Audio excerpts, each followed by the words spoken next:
Hydrocarbons are organic compounds containing only hydrogen and carbon. They play an important role in our life as they meet more than 90% of the energy requirements of the world. Also, they are the major sources of various other organic compounds which we use in different walks of life. Coal and petroleum are complex mixtures of hydrocarbons. Coal tar, a product of destructive distillation of coal, when subjected to fractional distillation, produces various aromatic compounds including benzene. These compounds are used in the preparation of various industrially useful products such as polymers like polystyrene, dyes, drugs, etc. Petroleum, on the other hand, is a major source of alkanes and cycloalkanes. When it is subjected to fractional distillation, the various fractions obtained are used as fuels for different purposes. For example, natural gas in the form of CNG, that is, compressed natural gas, and LNG, that is liquefied natural gas, are used as automobile fuels. Liquefaction of petroleum gas renders a very useful domestic fuel in the form of LPG. Kerosene oil is also used as a domestic fuel, but it is more polluting as compared to LPG. Petrol and diesel are also used as automobile fuels. Among the automobile fuels used, CNG or LNG are the clean fuels. That is, these are non-polluting fuels. Other higher hydrocarbons are used as lubricants, solvents for paints, and so on. Hence, we can say that the hydrocarbons act as sources of energy. Now, let us look at the classification of hydrocarbons. On the basis of carbon skeleton, that is, the type of carbon-carbon bonds, hydrocarbons can be classified into three main categories: saturated, unsaturated, and aromatic hydrocarbons. Saturated hydrocarbons are the hydrocarbons consisting of carbon-to-carbon single bonds. Saturated, open-chain or acyclic hydrocarbons, in which carbon atoms are linked by straight or branched chains, are called alkanes. The general formula for alkanes is CnH2n plus 2, where n is equal to the number of carbon atoms present. For example, propane. Saturated hydrocarbons in which the carbon atoms join together to form a closed chain are called cycloalkanes.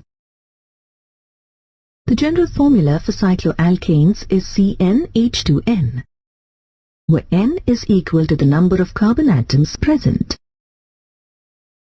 For example, cyclopropane. Unsaturated hydrocarbons consist of one or more carbon-to-carbon multiple bonds.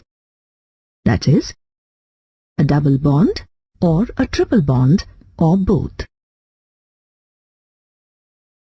Unsaturated, open chain or acyclic hydrocarbons in which carbon atoms are linked by straight or branched chains containing at least one carbon-to-carbon double bond are called alkenes. The general formula for alkenes is CnH2n, where n is equal to the number of carbon atoms present. For example, propene.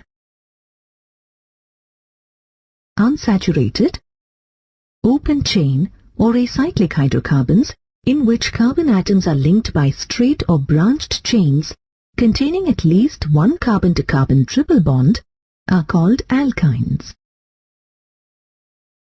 The general formula for alkynes is CnH2n-2, where N is the number of carbon atoms.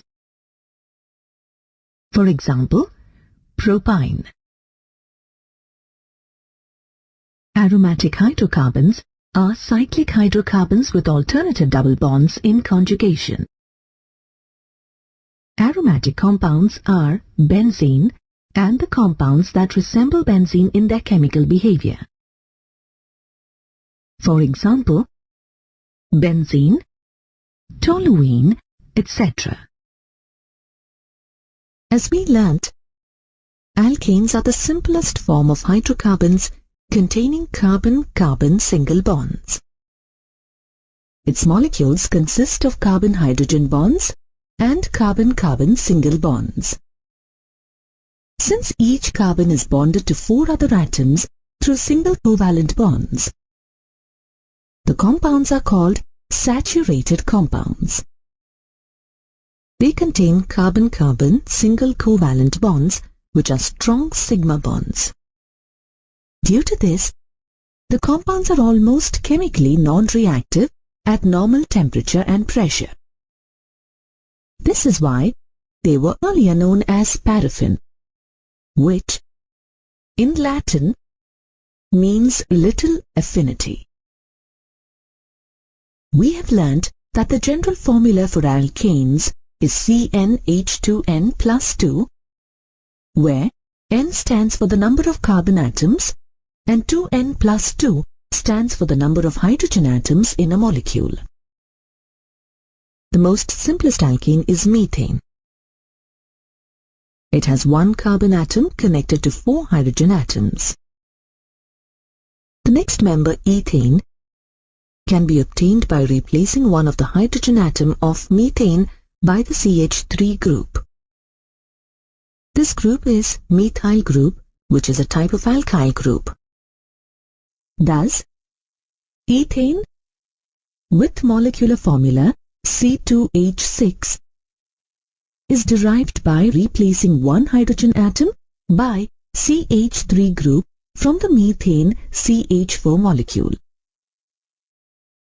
Similarly, an entire series can be obtained by replacing one hydrogen with the CH3 group. There is no limit to the number of carbon atoms that can be linked together. However, as the number of carbon atoms within a molecule goes on increasing, the structure becomes more and more complex. When a carbon atom is attached to hydrogen or just one other carbon atom, it is said to be primary carbon. When a carbon atom is attached to 2 other carbon atoms, it is said to be secondary carbon. When a carbon atom is attached to 3 carbon atoms, it is said to be tertiary carbon. And when all the bonds formed by a carbon atom are with 4 other carbon atoms, it is said to be neo or quaternary carbon. In a molecule, the terminal carbon of a carbon-carbon chain is always attached to 1 carbon and 3 hydrogen atoms, and hence it is called primary carbon atom. The first 3 alkanes in the series, methane, ethane and propane, only have one molecular structure. However, as the number of carbon atoms in an alkane goes on increasing, we get more than one structural arrangement for a particular molecular formula. Such compounds are called isomers. The phenomenon of exhibiting isomers is called isomerism. For example, in butane, we get 2 possible structures, one as a continuous chain and the other branched. Now, although the chemical formula for all these structures is the same, their properties differ due to the differences in their carbon chain structure. Such compounds are called chain isomers. In pentane, we get three possible structures. 1. A continuous chain with secondary carbon atoms. Another with one tertiary carbon atom, and the third with neo or quaternary carbon atoms. Here, the structural isomers differ in the carbon chain structure and hence are called chain isomers. The table here gives the number of isomers present for a given molecular formula. Butane has 2 isomers and pentane has 3. Similarly, as the number of carbon atoms goes on increasing, the number of structural isomers goes on increasing. We come across many groups like CH3, C2H5 attached to carbon atoms. These groups are derived by removing one hydrogen atom from alkanes and are known as alkyl groups. Their general formula is CnH2n plus 1. The name of the alkyl group is derived from name of the parent alkane by replacing suffix ane of alkane with yl. We have learnt that the properties of a compound depend upon the structure of the compound. However, these compounds have the same molecular formula. So, how do we differentiate between them and how do we decide their names? To address the issue, the International Union of Pure and Applied Chemistry, or IUPAC, has come up with standard rules for naming compounds. The key steps to label a structure are: identify the longest continuous chain of carbon atoms. Name this longest parent carbon chain using standard naming rules. Add the name of each side chain before the name of the parent carbon chain. Number the parent carbon chain so that the sum of the members assigned to each substituent will be a least number. Write the name of the side chain with its number before as prefix to the name of the root word of the parent carbon chain.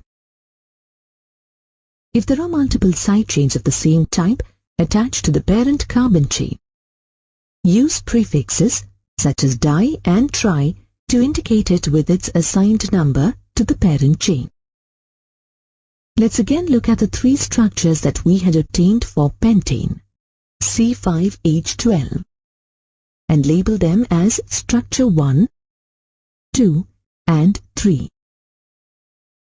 Now, first identify the longest continuous chain of carbon atoms. Structure 1 contains 5 carbon atoms. Structure 2 contains 4 carbon atoms. And structure 3 contains 3 carbon atoms in the parent carbon chain. Next, name this longest parent carbon chain using standard naming rules. This name for structure 1 is pentane, structure 2 is butane, and structure 3 is propane. Since structure 1 doesn't have any branches, its name is pentane. Now, in structure 2 and 3, add the name of each side chain before the name of the root chain. So, in structure 2, we add methyl before butane, and in structure 3, we add methyl before propane. Now, number the parent carbon chains so that the sum of the numbers assigned to each side group will be least. In structure 2, the carbon atoms are numbered 1 to 4 with the substituent alkyl group at carbon atom number 2. In structure 3, the carbon atoms are numbered 1 to 3 with both the substituent alkyl groups attach to carbon atom number 2. Then, number and name the side chains and write as prefix to the name of the parent carbon chain. With this, we have named structure number 2 as 2-methylbutane. However, structure 3 has multiple side chains of the same type of carbon atom number 2. So, we take the 6th step, which is to use prefixes such as di and tri to indicate the groups and number each one in the name. Thus, the name of the third compound is 2,2-dimethylpropane. With this, we have labeled all the 3 structures. Just like it's important that we know how to write correct IUPAC names for a compound given its structure, we also need to be able to draw the structure given its IUPAC name. The key steps to draw a structure from a given name are: draw the chain of carbon atoms from the molecular formula. Number the carbon atoms within the parent carbon chain. Attach the substituent alkyl groups given as prefix in the name to the carbon atoms as specified in the numbering. Satisfy the remaining valence of each carbon atom by putting the requisite number of hydrogen atoms. Let us now try and draw the structure of 3-ethyl-2,2-dimethylpentane. First, from the base name, pentane, we can deduce that the parent carbon chain contains 5 carbon atoms. Second, number these carbon atoms.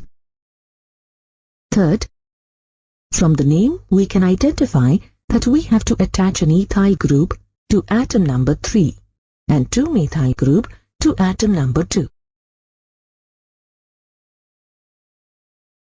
Fourth, fill in the remaining places with hydrogen atoms such that each carbon atom fulfills its valence of 4. Alkanes can be obtained in a laboratory either from unsaturated hydrocarbons, alkyl halides, or carboxylic acids. Let's look at each one in detail.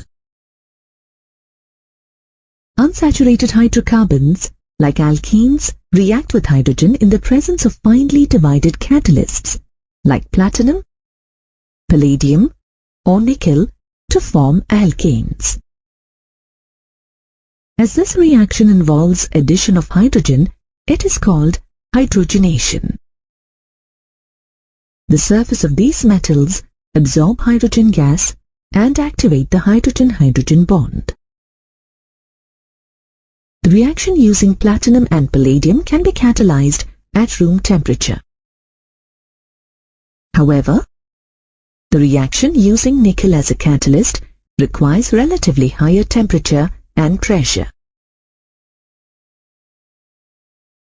For example, ethene on hydrogenation in presence of catalysts such as finely divided platinum, palladium, or nickel gives ethane. To obtain alkanes from alkyl halides, we can either use the reduction method or the Wurtz reaction. Alkyl halides on reduction with reducing agents such as zinc-copper couple in ethanol or zinc and dilute HCl gives alkanes. For example, ethyl iodide, when reduced by using zinc-copper couple in ethanol or zinc and dilute HCl, gives ethane.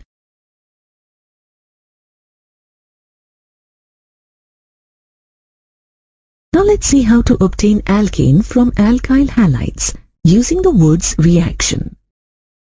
Alkyl halides on treatment with metallic sodium in presence of dry ether give higher alkanes with even number of carbon atoms. This reaction is known as Wurtz reaction. For example, the reaction of bromomethane with sodium metal in presence of dry ether gives ethane. It is important to note that when two different alkyl halides are taken, then a mixture of alkanes is produced. For example, the Wurtz reaction of mixture of methyl iodide and ethyl iodide forms ethane, butane, and propane respectively. As alkanes have close boiling points, it becomes very difficult to separate them from the mixture. Hence, this method is not suitable to prepare the alkanes with odd number of carbon atoms. Now, let's see how alkanes can be prepared from carboxylic acids. Sodium salts of carboxylic acids on heating with soda lime give alkanes with one carbon atom less than the parent carboxylic acid. Soda lime is a mixture of calcium oxide and sodium hydroxide. As this reaction involves the elimination of carbon dioxide from a carboxylic acid molecule, the process is known as decarboxylation. For example, sodium propionate on heating with soda lime gives ethane. Coal-based electrolytic method is yet another method to prepare alkanes from carboxylic acids.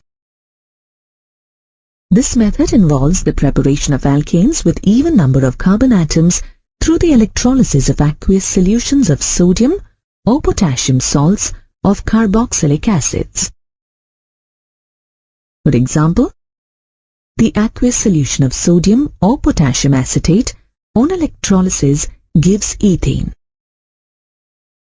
The mechanism of the reaction can be understood through the following steps.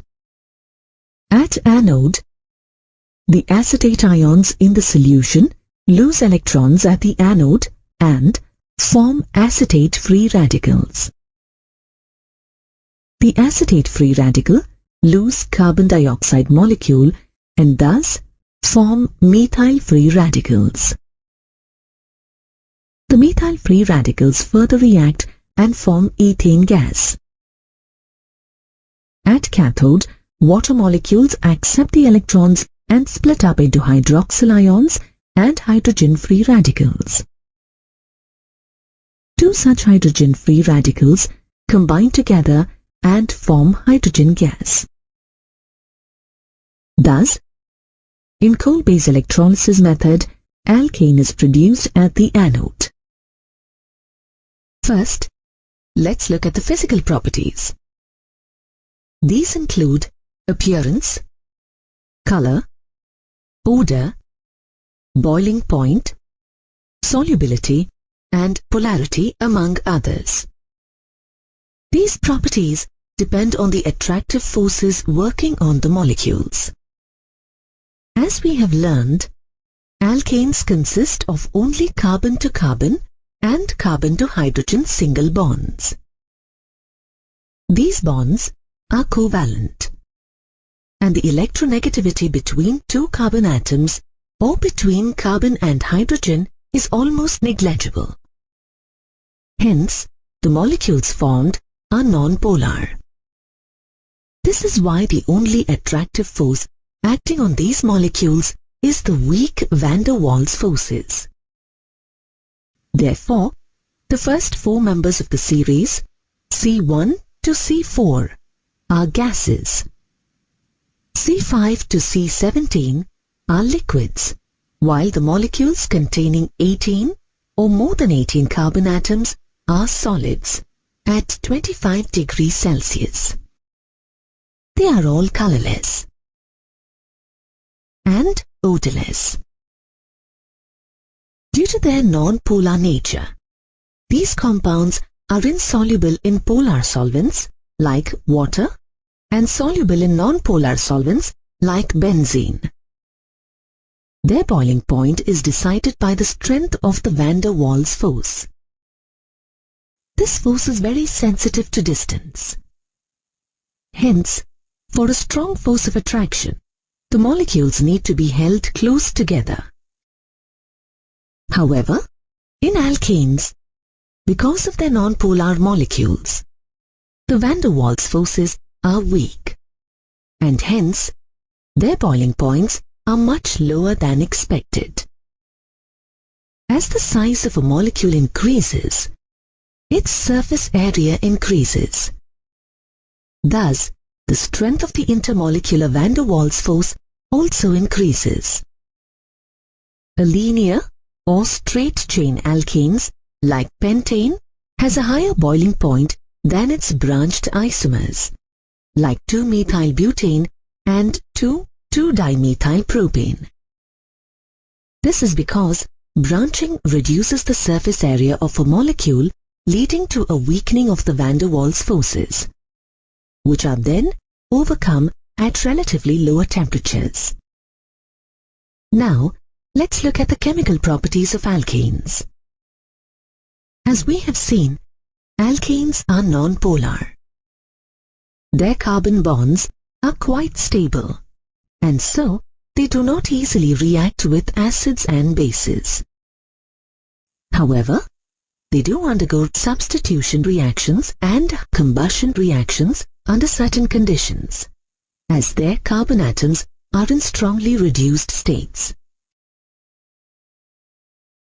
During this reaction, the hydrogen atom of an alkane is substituted, and hence the reactions are called substitution reactions. When the element substituting the hydrogen is a halogen, the reaction is called halogenation. It involves 3 steps: initiation, propagation, and termination. Let's go through each step by observing the chlorination of methane.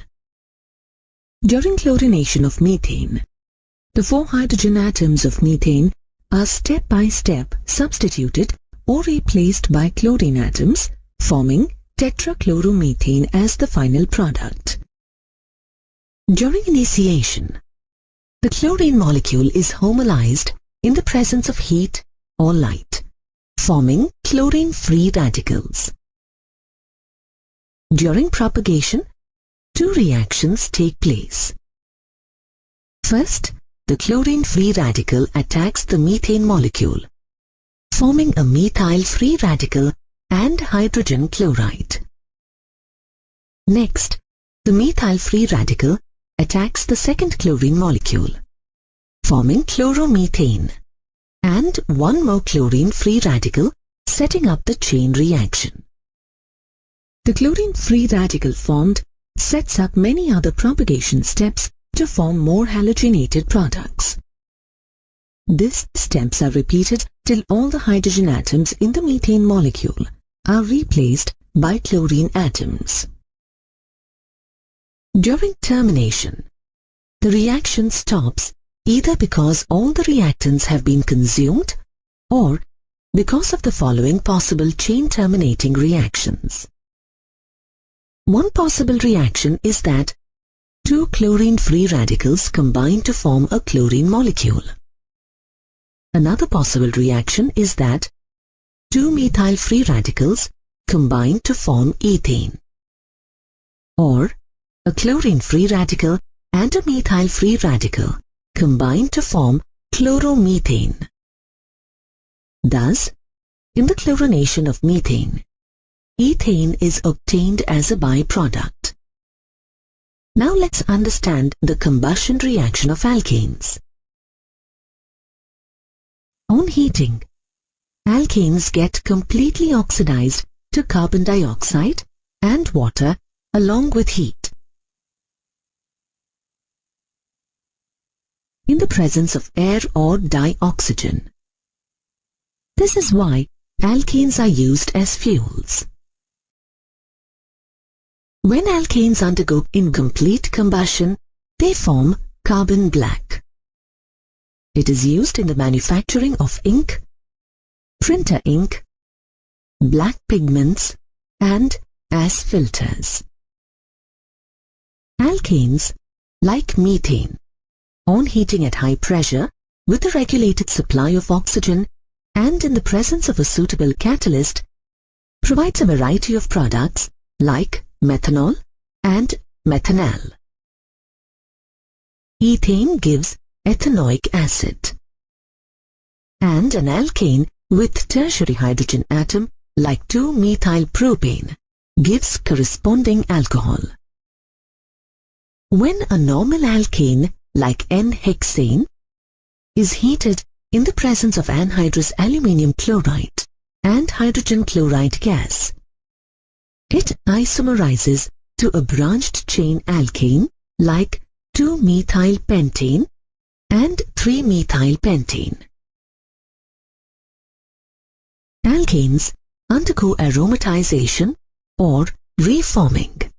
That is, a normal alkane with 6 or more than 6 carbon atoms like N-hexane, when heated to 773 Kelvin at 10 to 20 atmospheric pressure in the presence of a catalyst like oxides of vanadium, molybdenum or chromium supported over alumina, gets dehydrogenated to form cyclic compounds like benzene or its homologues. Alkanes also react with steam. This reaction is used in the industrial preparation of dihydrogen gas. For this, methane is heated at 1000 degrees Celsius in the presence of nickel, along with steam to form carbon monoxide and dihydrogen gas. Higher alkanes at higher temperatures decompose to form lower alkanes and alkenes, amongst others.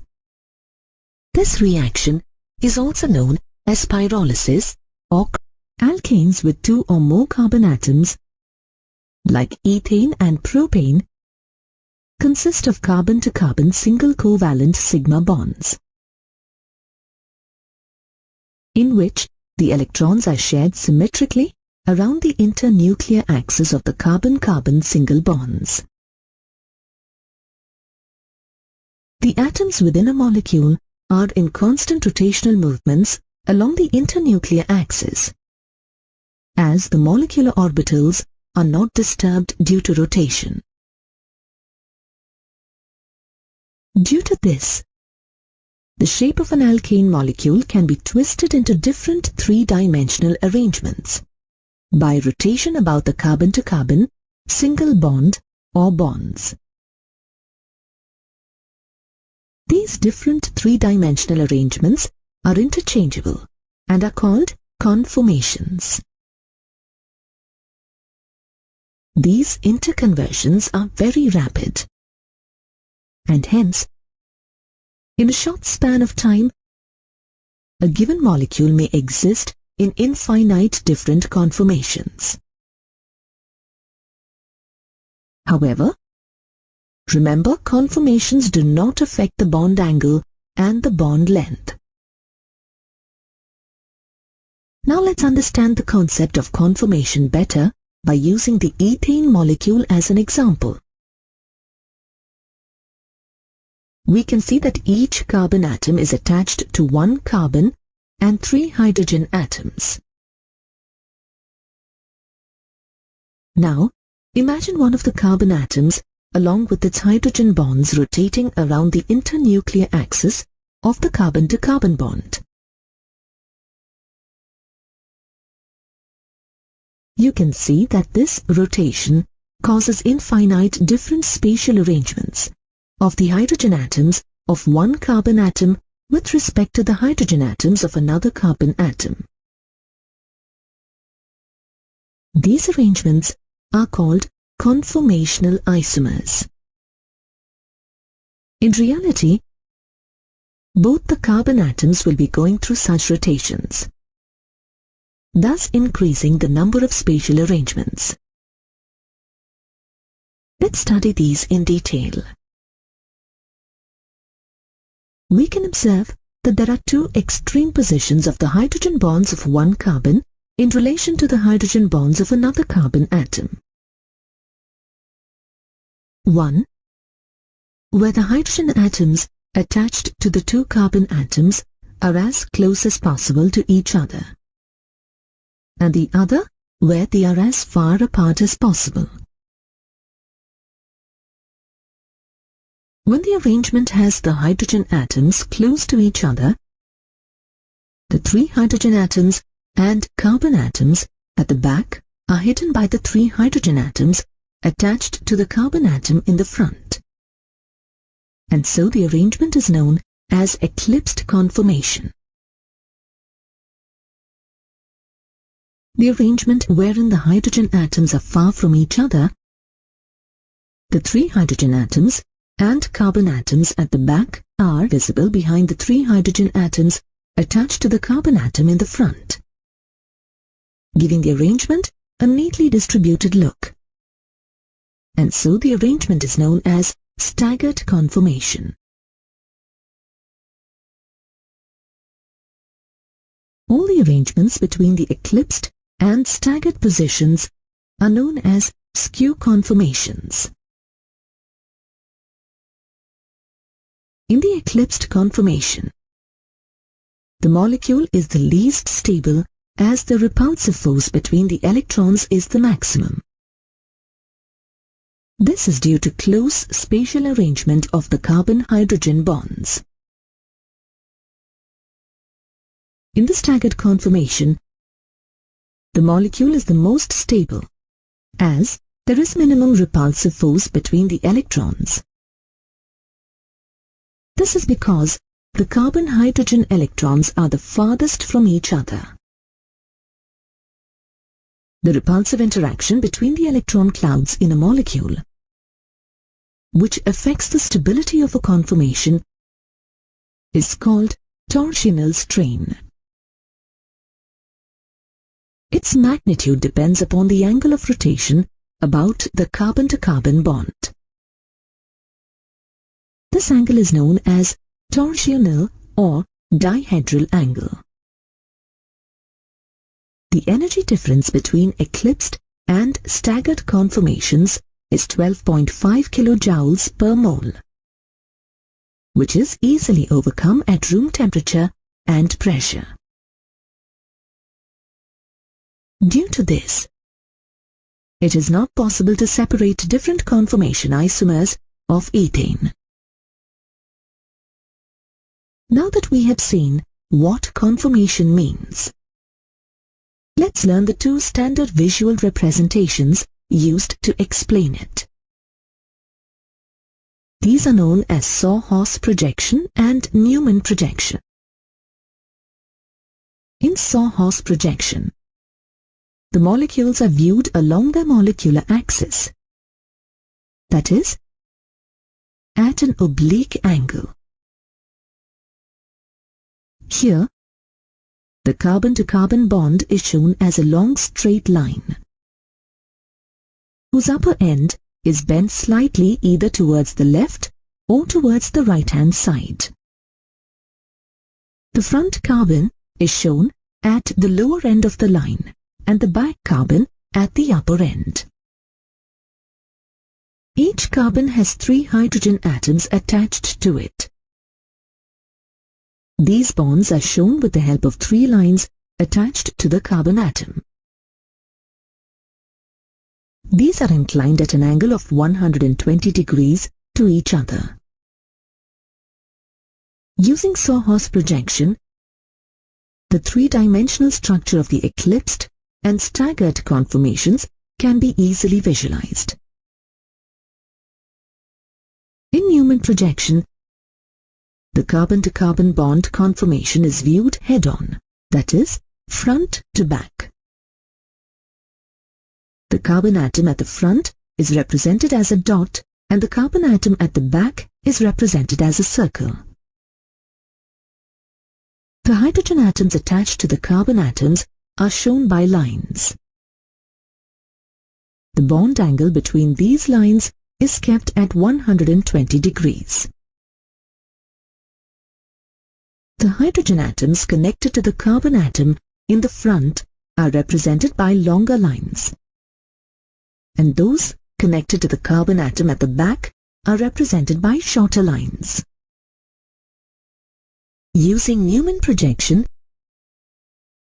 an unsaturated hydrocarbon with a double bond in between the carbon atoms is called an alkene. Alkenes are also called olefins, which means oil forming, as its first member, ethene, on reacting with chlorine, forms an oily substance. As you have studied, a carbon-to-carbon double bond consists of one strong sigma bond and one weak pi bond. A sigma bond is formed due to the head-on overlap between two sp2 hybrid orbitals of two carbon atoms, whereas a pi bond is formed due to the sideways overlap between two pure 2p orbitals of two carbon atoms. Due to the presence of a double bond, an alkene has two hydrogen atoms less than corresponding alkane. Hence, the general molecular formulae of alkenes is CnH2n. The pi bond, which consists of loosely held delocalized pi electrons, serve as a source of electrons for the electron-seeking reagents.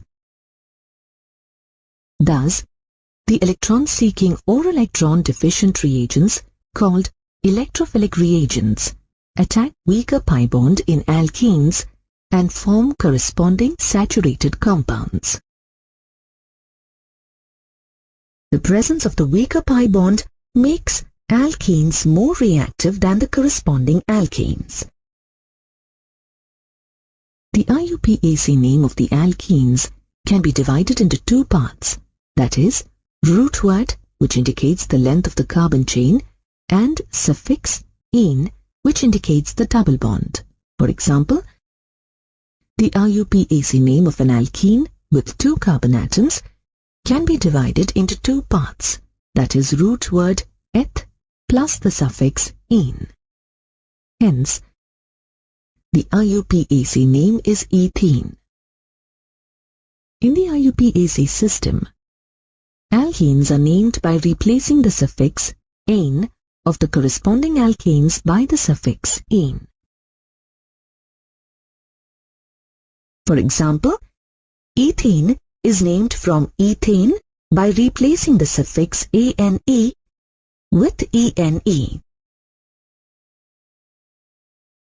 For alkenes with more than 3 carbon atoms, the carbon with a double bond is given the least number, and the number is indicated in the name. For example, but1-ene, but2-ene. An alkane with an alkyl group as a substituent is numbered in such a way that carbon with double bond gets least number. While naming, the number of the carbon atom with the substituent and the name of the substituent, that is alkyl group, is written as a prefix to the name of the parent carbon chain. For example, the following molecules are named as 2-methyl-prop-1-ene, 3-methyl-but-1-ene respectively. In higher alkenes, molecules can be arranged in more than one way. For example, the molecule of alkene with 4 carbon atoms, that is C4H8, can either be arranged as but1-ene, but2-ene, or 2-methyl-prop-1-ene. These are called structural isomers. In addition to this, it is observed that C4H8 shows 2 distinct special arrangements. They are cis-2-butene and trans-2-butene. These are called stereoisomers. Thus, higher alkenes are said to show both structural and stereoisomerism. In structural isomerism, they show chain and position isomerism. In stereoisomerism, They show geometrical or cis-trans isomerism.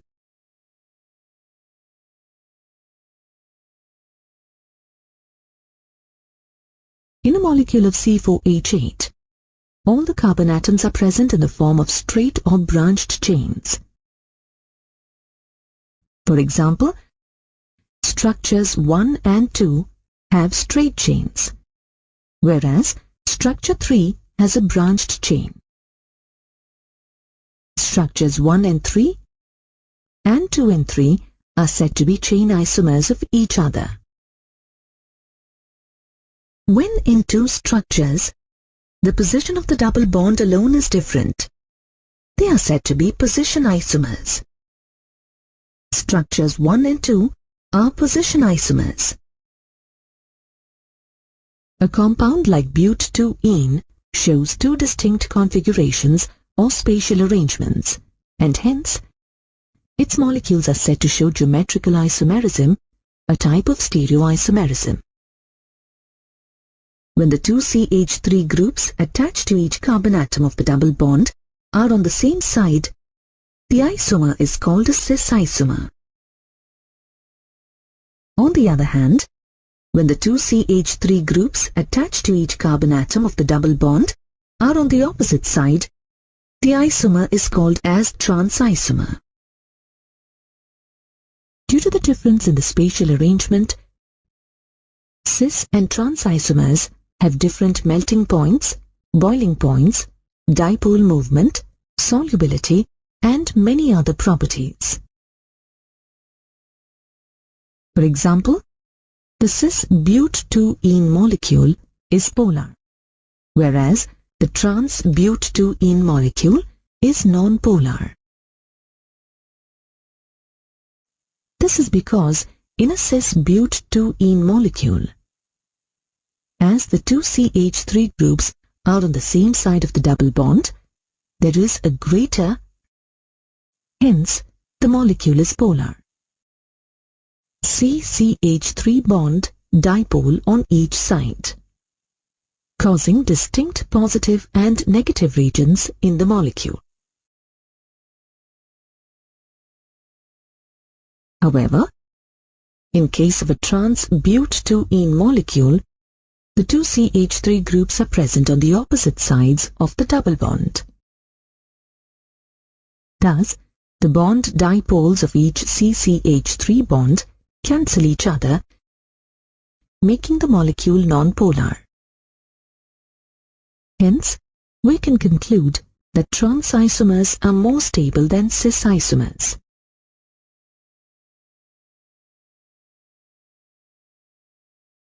Alkenes can be prepared from alkynes,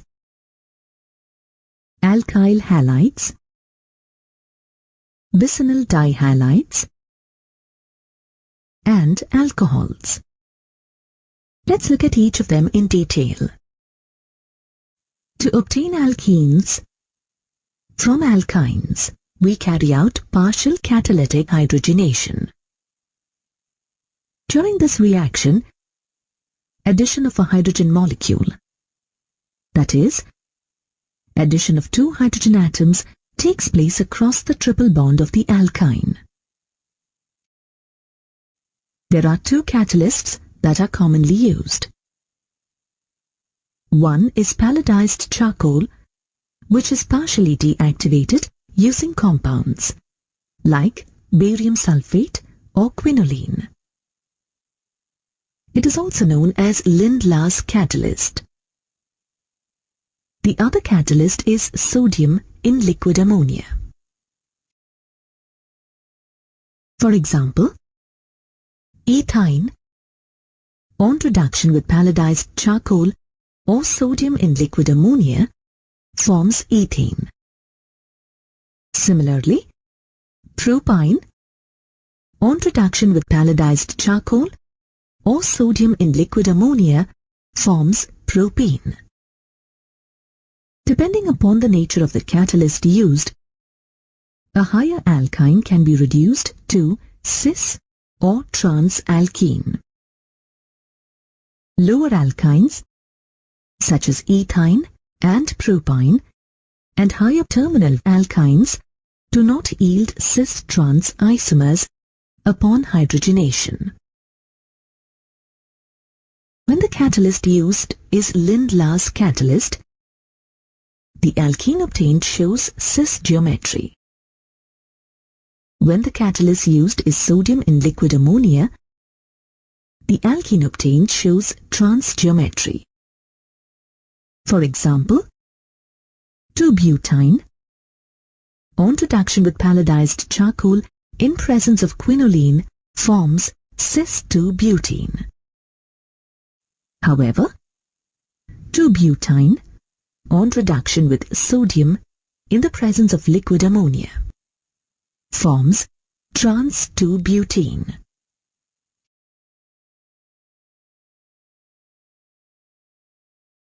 Alkenes can also be obtained from dehydrohalogenation of alkyl halides. When an alkyl halide is heated in presence of alcoholic potash, it gives an alkene and one molecule of halogen acid is eliminated in the reaction.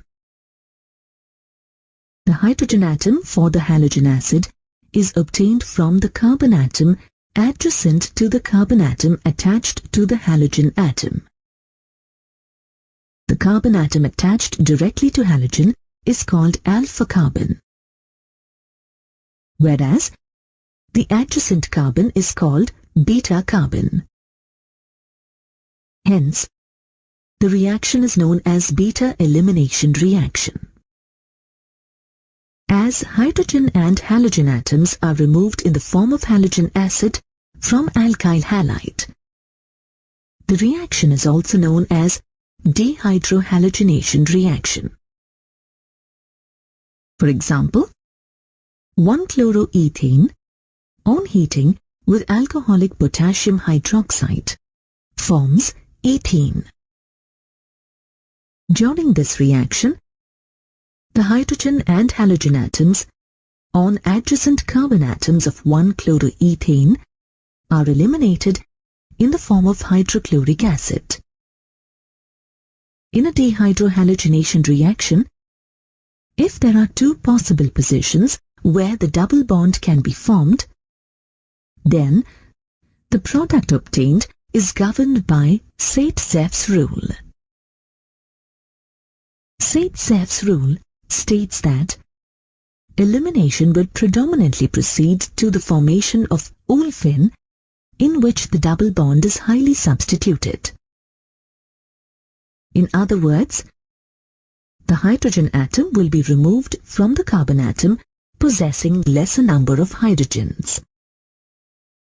The rate of reaction depends on the nature of alkyl group and the halogen respectively. The rate increases from primary to tertiary alkyl halides as shown here.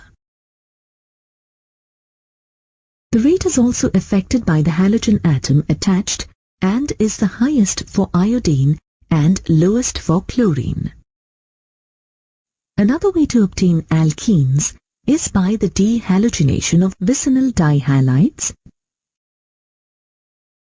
In vicinal dihalides, the two halogen atoms are attached to two adjacent carbon atoms. When such dihalides are treated with zinc metal, the zinc atom removes the two halogen atoms, forming zinc halide, leaving behind an alkene in the process. This reaction is also called dehalogenation, as zinc removes two halogen atoms simultaneously. For example, when dibromoethane is treated with zinc, it forms ethene and zinc bromide. And when 1,2-dibromopropane is treated with zinc, it forms propene and zinc bromide.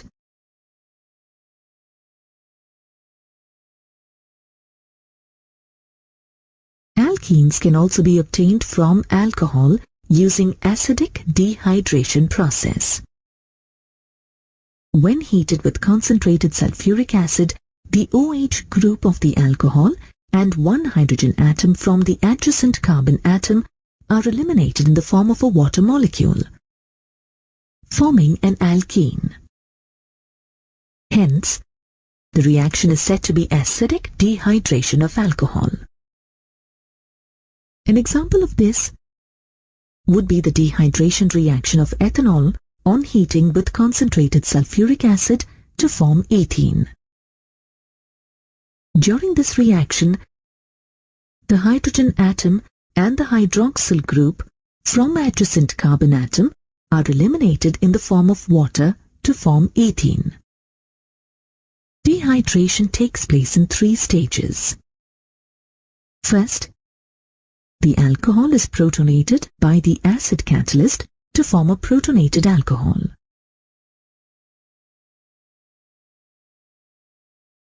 Secondly, the protonated alcohol loses a water molecule to give a carbocation.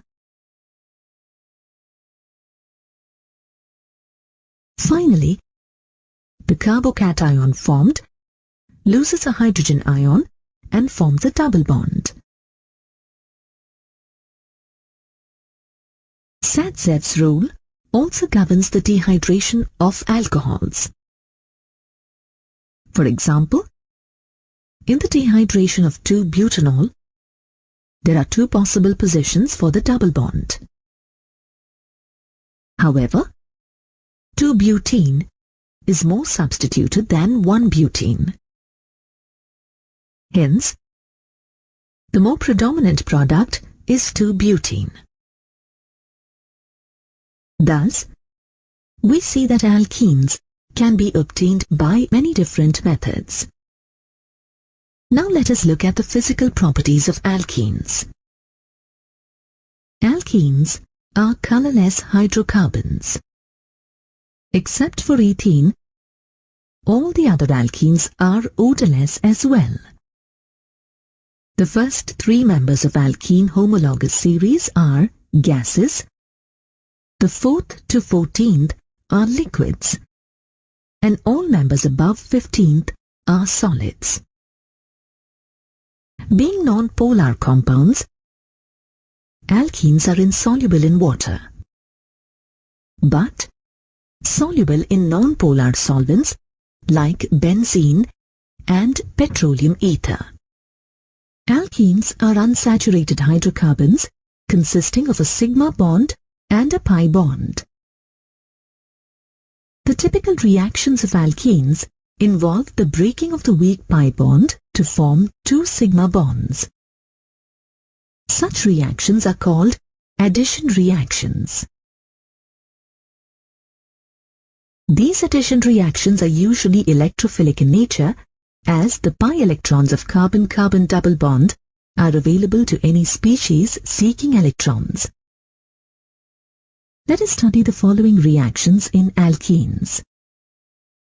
Addition of dihydrogen, addition of halogens, addition of halogen acid, addition of sulfuric acid, addition of water, oxidation, ozonolysis, polymerization. Let's start with addition of dihydrogen to alkene. Alkenes react with dihydrogen in the presence of catalysts like finely divided nickel, palladium, or platinum to form alkanes.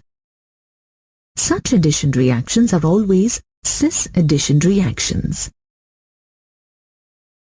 For example, ethene in the presence of finely divided nickel, palladium, or platinum yields ethane.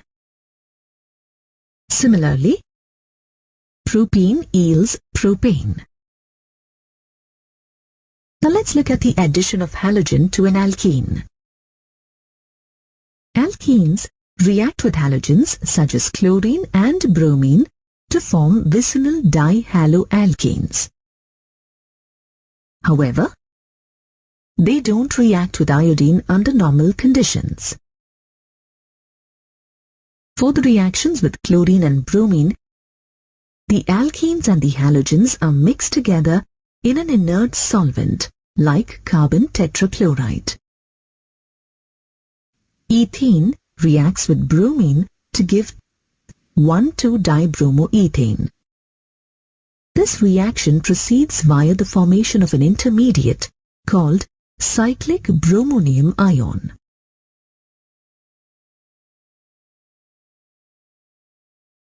During the addition reaction between ethene and bromine, the reddish-brown color of bromine gets decolorized due to the formation of dibromoethane. Hence, this reaction is used as a test for unsaturation. Let us now look at the addition of halogen acid. Alkenes react with halogen acids to form haloalkanes. In the reaction with alkenes, hydrogen iodide is more reactive than hydrogen bromide, which is more reactive than hydrogen chloride. In the case of symmetrical alkenes, only one product is formed. For example, ethene on reaction with hydrogen bromide gives bromoethane, or 2-butene with hydrogen bromide gives 2-bromobutane. However, in the case of unsymmetrical alkene, two products are formed. For example, propene reacts with hydrogen bromide to form 2-bromopropane and 1-bromopropane. Of these, 2-bromopropane is a major product. This is in accordance with Markovnikov's rule, which states that during the addition of an unsymmetrical reagent to an unsymmetrical alkene, the negative part of the addendum is added to that unsaturated carbon which possesses lesser number of hydrogen atoms. In the reaction between propene and hydrogen bromide provides the electrophile H+ that attacks the carbon-carbon double bond, leading to the formation of primary and secondary carbocations. The secondary carbocation, being more stable, is formed readily. This secondary carbocation is attacked by the bromide ion to form 2-bromopropane. Hence, 2-bromopropane is a major product. However, the addition of hydrogen bromide to unsymmetrical alkenes, like propene, in the presence of peroxide is on the contrary to Markovnikov's rule and is known as anti-Markovnikov's addition or peroxide effect or Kharash effect, as it was first observed by M.S. Kharash and F.R. Mayo in 1933 at the University of Chicago. The peroxide effect takes place via the free radical mechanism. In this reaction, initially benzoyl peroxide undergoes homolysis to form benzene free radical. This attacks hydrogen bromide and results in the generation of a bromine free radical. This bromine free radical further propagates the reaction by attacking the double bond in propene. Hence, propene undergoes homolytic cleavage to produce less stable primary and non-stable secondary free radicals as shown here. The secondary free radical attacks hydrogen bromide to form bromopropane, and the primary free radical attacks hydrogen bromide to form 2-bromopropane. Thus, 2-bromopropane is formed as the major product.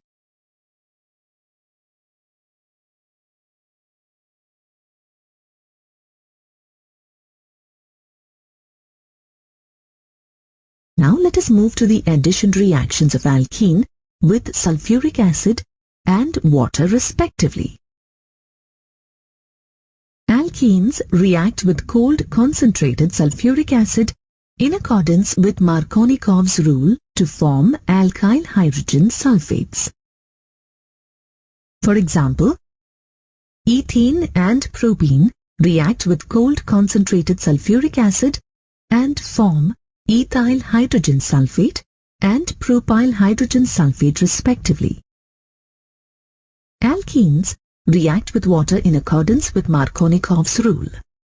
In the presence of concentrated acids like sulfuric acid, a water molecule adds to an alkene molecule across the double bond to form alcohol.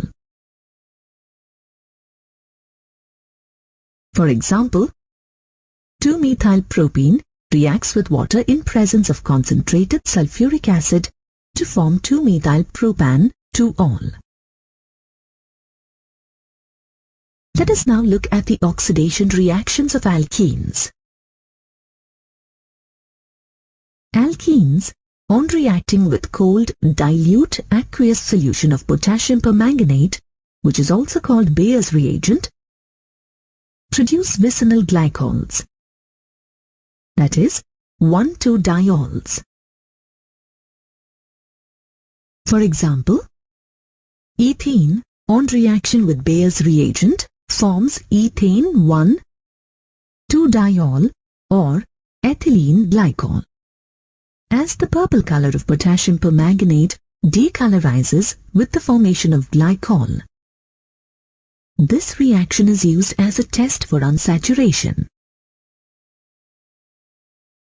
Depending on the nature of alkene and experimental conditions, alkenes react with oxidizing agents such as acidic potassium permanganate or acidic potassium dichromate to form ketones or acids. For example, 2-methylpropene, on reacting with acidic potassium permanganate, gives propan-2,1 or acetone. On the other hand, but-2-ene, on reacting with acidic potassium permanganate, gives ethanoic acid. Let us now look at the addition of ozone to an alkene, which is also called ozonolysis. Alkenes react with ozone to form ozonides, which, on further hydrolysis, in the presence of zinc, form either aldehydes or ketones or both. For example, in this reaction, the ozone molecule is added across the double bond in ethene to give ethene ozonide. This, on hydrolysis, forms formaldehyde or methanol. The oxidation of alkenes by ozone to form ozonides, followed by its decomposition with water, is termed as ozonolysis. This reaction is useful in locating the position of the double bond in an unsaturated molecule. Let us look at another example of ozonolysis reaction of propene. Here, first propene and ozone react to form propene ozonide. The propene ozonide, on further hydrolysis, in the presence of zinc, undergoes cleavage to form ethanol and methanol. The products formed helps us to determine the position of the double bond in propene as shown here. Let us move on to the last reaction, that is, polymerization. Alkenes undergo addition polymerization reaction when heated under pressure in the presence of suitable catalysts. In this, a large number of molecules of the same species join together to form a giant molecule called a polymer. The simple compound which forms the polymers are called monomers. For example, ethene, when heated to 1000 degrees Celsius under 1000 atmospheric pressure, undergoes polymerization to form polythene.